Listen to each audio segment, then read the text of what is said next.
вглядываясь в лица друг друга, сразу же видишь, что образ и дух Михаила Ефимовича живет в наших сердцах.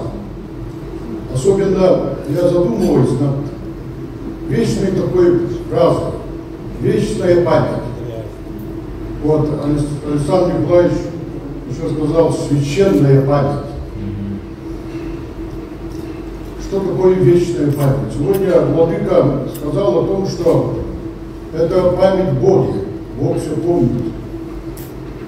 А мы, люди земные, вдруг чувствуем в выступлении внучки Михаила Ефимовича, в этой интонации, в этом взгляде, вот это устами младенца истина гласит.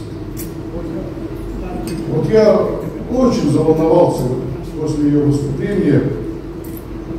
Понятно, что глава до того сказал, какие будут приняты меры, какие принимаются. Но вот эта вот пульсация души Михаила Ефимовича в сердце ее внучки, она удивительна. И потом, недавно, когда, вы знаете, Дети Азии, Дети Азии, Алексей Сергеевич посвятил имени Михаила Ефимовича. И вот поэтому я, как художественный руководитель, внес под финал открытия слова Михаила Ефимовича.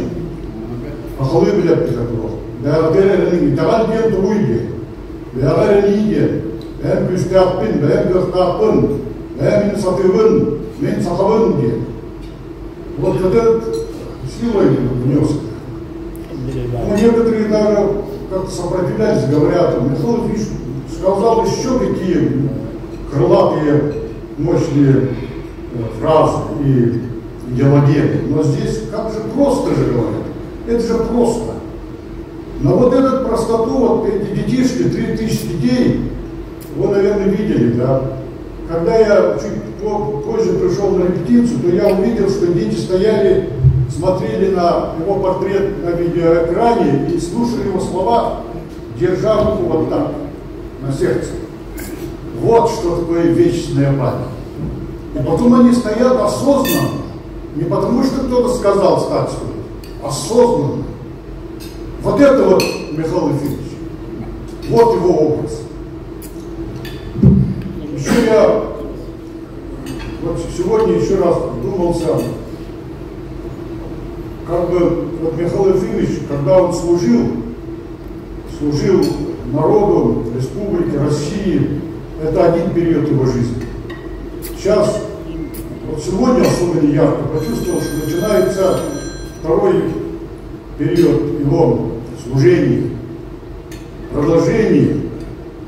Чем дальше уходит в историю Михаил Ефимович, его образ, его облик, то сразу же больше усиливается его духовная суть этого человека. Духовная суть. Понятно, вот Климент Егорович настаивает, всегда доказывает, говорит правду, как политика, как человека, который правил республикой. Но вот чем дальше он уходит, чем больше духовное приближается. Он еще роднее, еще ближе становится. Потому что человек общается с человеком все-таки через духовную, через память, эту вечную священную память. И это усиливается. Я уверен, что еще больше усилится. Духовная его суть. Я вот в скорбных дни похорон нашего дорогого, великого человека сказал, что фразу «Путь первый». Путь первого продолжается. Это видно.